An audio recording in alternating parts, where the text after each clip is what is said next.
أفضل لله، هذا لله. إحنا ما تسوون الدنيا، إحنا إلا الآخرة. والله إحنا إلا الآخرة يا ما إحنا نسوون الدنيا، إحنا إلا الجنة. هذه الدنيا لأهل الدنيا، هذه الدنيا لأهل الدنيا. إحنا إلا الآخرة وبس، إحنا إلا الجنة. هوا چی دی؟ دا اسرائیل او د یهودیانو او هغه د ظلمونه دي فلسطین کې په غزه کې بچي الله سبحانه وتعالی موږ تاسو ته توانایي راکړه قدرت راکړه چې موږ وکړای شو فلسطین ته ولاړ شو او غزې ته ولاړ شو چې وکړای شو د کفارو په مقابل کې د یهودو نصارا په مقابل کې د دوی د ظلمونو په مقابل کې ودرو او جهاد وکړو فی سبیل الله په لار کې الله سبحانه وتعالی د ټول مسلمانانو ته اتحاد اتفاق ورکړي.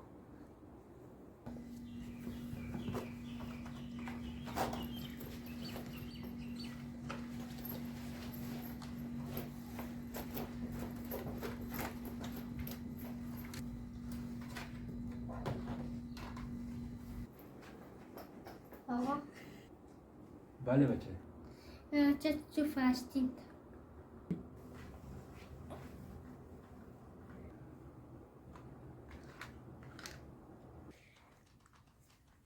چه تو بچم الله اکبر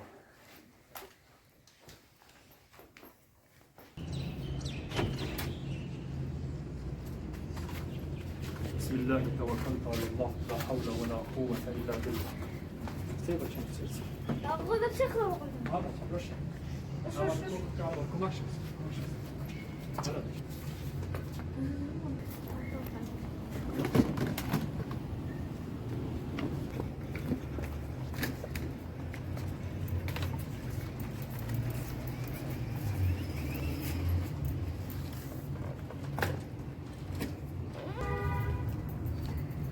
الله أكبر سجل سجل